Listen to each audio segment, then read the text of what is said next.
Commissioner, my client categorically denies any involvement with Claudia Corinthos' car accident this evening. However, in the interest of finding the guilty party, we will be happy to answer any and all questions that you may have at this time. Good, because there's a few things we'd like to clear up. Go right ahead. I have nothing to hide. Well, you were at the accident site before my partner and I arrived. So, how did you know? I already told you. My client was driving along Harborview Road. She saw emergency lights outside the home of her friend Jasper Jacks. She stopped out of concern, as she's already told you. Well, a witness states that the car that forced Mrs. Corinthos off the road was a small, light-colored vehicle. Miss Davis, you drive a white hybrid? As if that's incriminating. A lot of people drive small cars. We'd like to hear D.A. Davis's response. Mac, I didn't force anyone off the road. And why were you driving on her review tonight? I see you have her in custody. Miss Davis has been stalking my husband. She is a dangerously unbalanced woman. Mrs. Floyd, if you'd like to wait in my Davis office. came to my home, demanded to see my husband, begging him to resume their affair. That's a lie. As your attorney, I'm going to advise you to remain silent. What time did D.A. Davis leave you and Andrea Floyd? It was around 9 o'clock. She was hysterical, speeding and weaving onto Harborview. It's a miracle she didn't hit anyone. That woman is obviously lying. So you weren't at Mayor Floyd's house tonight? That part's true. God! What on earth were you thinking? Approaching Garrett Floyd at his house, no less? When you've been publicly accused of stalking him? In hindsight, that was dumb. Molly asked me why, when everyone was believing all this stuff about me, I didn't defend myself, so I thought I should go do something about it. I'm sorry. I know that this whole ordeal has taken a terrible toll on How you. do you tell me? How is it possible that people in this town could believe I would write such badly written emails? And my children are getting embarrassed with their friends? Okay, trust me. We will get to the bottom of those and clear your name. But right now, back to the Floyds. Why were you there tonight? Because I thought I could get him to at least admit that the emails were forged. And what was his response? Well, I didn't get to talk to him. The crazy woman wouldn't let me see him, so I left. Were you distraught? No. All right, good. No. Hold that thought. So we just want to make sure that we're Commissioner, clear on all the facts. there appears to be some discrepancy between my client's and Miss Floyd's account of this evening's activity. So my suggestion is that we allow them both to go into the interrogation room and iron out their differences. I refuse to be subject to this woman's hysterics. Thank you. All right, so maybe a brief No, discussion would be fine. I won't say don't another word. Go engage. ahead. Don't engage. There's no point. Are you willing to sign a statement attesting to Mrs. Davis' emotional state in the time she left your home? Absolutely. She is a menace to herself and others.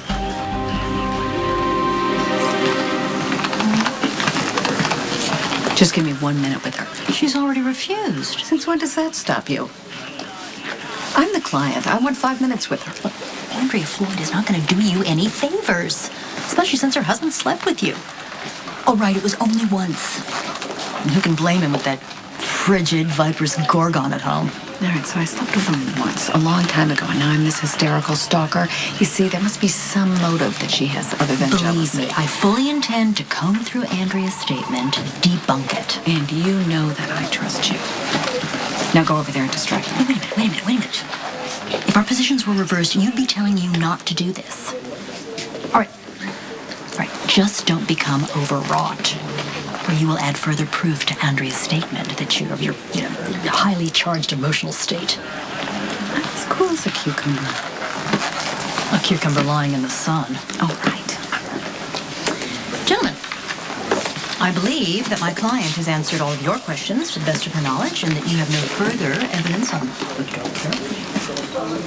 I have absolutely nothing to say to you. All right, well then just listen. Please. I slept with your husband once, a long time ago. I told you that I deeply regret it, and yet you are suddenly intent on destroying me. What possibly could your motive be? You came to my home, tried to confront my husband, and refused to leave. I wanted to talk to him. You left my home in a very hysterical state around 9 p.m. You went east on Harborview Road, where just a few minutes later, a pregnant woman was run off the road by a reckless driver. I can testify to that in a court of law. Can you deny it? Without perjuring yourself? Andrea, I did leave your house at approximately 9 o'clock, but I did not cause any accident. Forgive me and the people of Fort Charles if we don't take your word for it. Why are you deliberately twisting the truth? It makes me wonder what else you're doing to sabotage me, like making hysterical emails. Alexis, I'm sorry, but Miss Floyd has made it clear that she doesn't want to speak with you. Thank you. As district attorney, I have a right to question a witness. You know, your status as the DA is unclear. Well, I haven't received a notice of suspension. I've done nothing wrong, and I have no intention of leaving my position.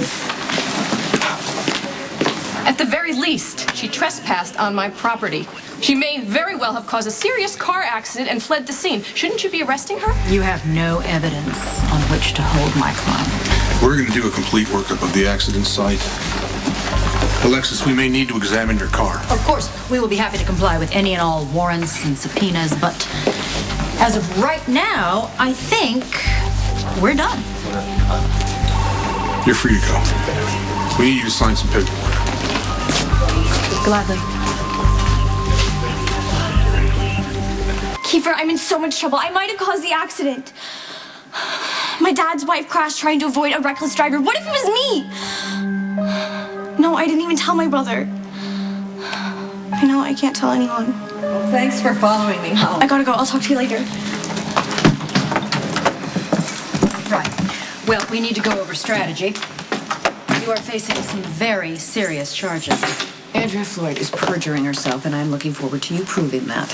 Unfortunately, it's not going to be quite that easy. You're the one who relishes the challenge. Alexis, from a legal standpoint, you made some extremely unfortunate choices tonight.